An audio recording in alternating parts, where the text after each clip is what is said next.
မှတ်ဉာဏ်ထက်သန်စေရန်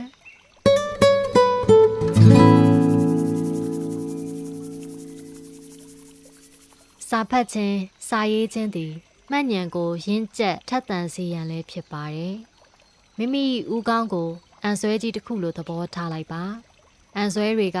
အကန့်လိုက်အခန်းလိုက်ရှိနေပါလိမ့်မယ်။တစ်ခုခုကိုမှတ်မိခြင်းရင်အံဆွဲတွေထဲမှာတစ်ခုခုကိုဆွဲထုတ်လိုက်မိတာဖြစ်ပါတယ်။အံဆွဲတိုင်းတွင်အသုံးဝင်မိအရာများကိုသိမ်းဆည်းထားပါက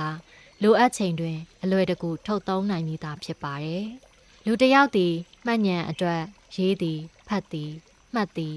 အလွတ်ကျက်သည်တို့ကိုနှစ်ပေါင်းများစွာအသက်ရှင်နေသမျှလှုပ်ဆောင်နေကြပါတယ်။ဘာဖြစ်လာရင်ဘလို့ရင်ဆိုင်ဘာတွေ့ရင်ဘာလုပ်ဘလို့မင်းရင်ဘလို့ဖြေစသည်တို့မှာမိမိတို့သိမ်းဆည်းထားတဲ့မှတ်ဉာဏ်အံဆွဲများထဲမှထုတ်သုံးကြရပါတယ်။ထို့ကြောင့်လိုသည်ကိုထည့်သွင်းမလိုသည်ကိုဖယ်ထုတ်အရေးကြီးလင်အရေးပေါ်ထုတ်သုံးနိုင်ရန်ဉာဏ်တွေကိုစီစဉ်ထားအံဆွဲတွေကိုအားသိရင်အားထားအရေးကြီးတာတွေကိုထည့်သွင်းသွားရန်ဖြစ်ပါတယ်။စာပေလေ့လာခြင်းသည်စိတ်ကိုအကောင်းဆုံးမြင့်တင်ခြင်းဖြစ်ပါတယ်။စိတ်ဓာတ်ကိုပြောင်းလဲစေရန်အားထုတ်ရင်အလုတ်ကနောက်မှပါလာပါတယ်။အတွေးကောင်းရင်အလုတ်ကောင်းလာပါလိမ့်မယ်။အတွေးသက်အမြင်သက်စိတ်သက်လူသက်ဖြင့်ဘဝသက်ကိုရင်ဆိုင်နိုင်ရန်အမြဲအားထုတ်နေသင့်ပါတယ်။ဘဝတွင်အသက်ရှင်နေခိုက်ကာလလေး၌စိတ်ကိုရင့်ကျက်မြင့်တထက်မြင့်အောင်လုပ်နေရမည်အစားပစ္စည်းဥစ္စာတွေကိုရှာဖွေပြီးရင်ရှာဖွေစုဆောင်းပြီးရင်စုဆောင်းနေခြင်းမှာလဲလက်တွေ့မကျသောလှုပ်ဆောင်ချက်များဖြစ်ပါတယ်။တေရင်ကိုနောက်ကိုယူသွား၍မရနိုင်မှန်းတိတိနဲ့မယ်ပစ္စည်းဥစ္စာတွေကိုတင်ဆဲနေကြပါတယ်။အသည့်ဖြင့်ဘဝကိုမြင့်တင်ရမည်အစားဥစ္စာပစ္စည်းဖြင့်ဘဝကိုမြင့်တင်နေကြတယ်။ပညာကိုစ조사ရှာဖွေနေသူများသည်ဥစ္စာပစ္စည်း၏အရေးမပါပုံတွေကိုတဖြည်းဖြည်းသိမြင်လာကြပါတယ်။ထို့ကြောင့်သိလေတက်လေနားလေလေချိုးချံချွေးတာလေမရှိခြင်းကိုအားပေးလေငြိမ်းချမ်းအောင်နေထိုင်တတ်လေဖြစ်လာပါတယ်။ပညာကိုမျက်နှိုးသူတို့သည်လူသားကောင်းကျိုးအတွက်တစ်ခုခုကိုဖန်တီးကာဘဝကူးကောင်းအောင်လုပ်လိုကြပါတယ်။သိရင်ကိုနောက်မပါဘာမှလည်းမယူသွားနိုင်သည့်အတူတူ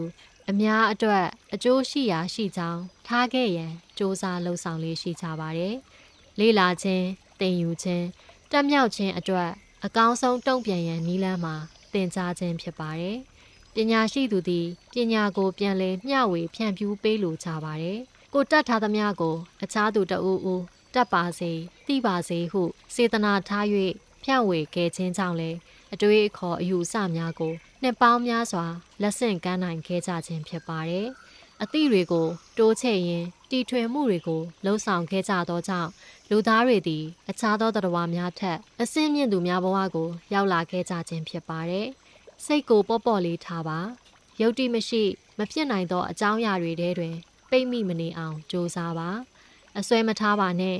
ပြောင်းလဲနိုင်အောင်အမြဲအသင့်ဖြစ်နေပါ။မိမိကိုဘယ်သူမှလွှမ်းမိုးချုပ်ကင်ခြင်းမပြုနိုင်အောင်ကြိုးစားပါပညာသည်အားတစ်ခုဖြစ်ပါတယ်ပညာနဲ့နေခြင်းပညာကိုဖြည့်သွင်းခြင်းပညာကိုမျက်နှိုးခြင်းပညာကိုမျှဝေနေခြင်းမှာမိမိကိုမိမိအင်အားတောင့်တင်းစေရန်စ조사လှုံ့ဆော်နေခြင်းဖြစ်ပါတယ်ဘဝတွင်ရပ်တည်ရန်မှာပညာကလွယ်ပြီးကိုးစားစရာမရှိပါ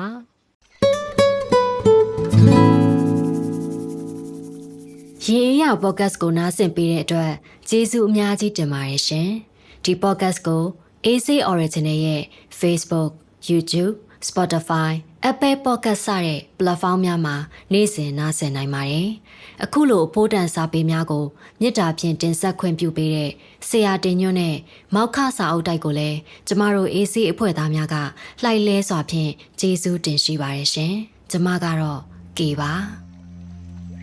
ကိုစီကိုငါကိုဒေသ၌ပျော်ကြဆက်ရာတတဝါဟုသမျှတို့သည်အိမ်မက်ရာမက်ကောင်းစွာမက်၍နှစ်သက်ကြီးသာအိပ်ဆက်နိုင်ကြပါစေ